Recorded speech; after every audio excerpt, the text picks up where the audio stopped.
இப்ப ஆட்சியில இருக்கிற நம்மளுடைய அங்கிள் பதில் சொல்றது இருக்கட்டும். மக்களை நீங்க சொல்லுங்க, நீங்க உண்மையை சொல்லுங்க. செய்வோம் செய்வோம் செய்வோம் செய்வோம்னு சொன்னாங்களே, சொன்னதெல்லாம் செஞ்சாங்களா? உங்களை தான் கேக்குறேன், சொன்னதெல்லாம் செஞ்சாங்களா? சத்தமா சத்தமா மை டியர் அங்கிள் கேக்குதா? மக்களோட சத்தம் கேக்குதா?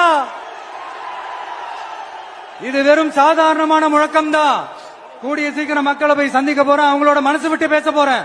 அதுக்கப்புறம் இந்த சாதாரணமான முழக்கம் இடி முழக்கமா மாறும். அத்தோட நிக்காது, அந்த இடி முழக்கம் தமிழ்நாட்டோட போர் முழக்கமா மாறும். அந்த போர் முழக்கம் உங்களை ஒரு நிமிஷம் கூட தூங்க விடாது. நடக்குதா இல்லையான்னு பாருங்க. என்னடா இவன் இவ்வளவு ஸ்ட்ராங்கா சொல்றானேன்னு பாக்குறீங்களா? எல்லாரும் கட்சி ஆரம்பிச்சதுக்கு அப்புறம் தான் ஒவ்வொரு வீட்டுக்குள்ளேயும் போறதுக்கு ட்ரை பண்ணுவாங்க. ஆனா நாங்க அப்படி இல்ல. ஒவ்வொரு வீட்டுக்குள்ளேயும் போனதுக்கு அப்புறம் தான் கட்சியாவே ஆரம்பிச்சிருக்கிறோம்.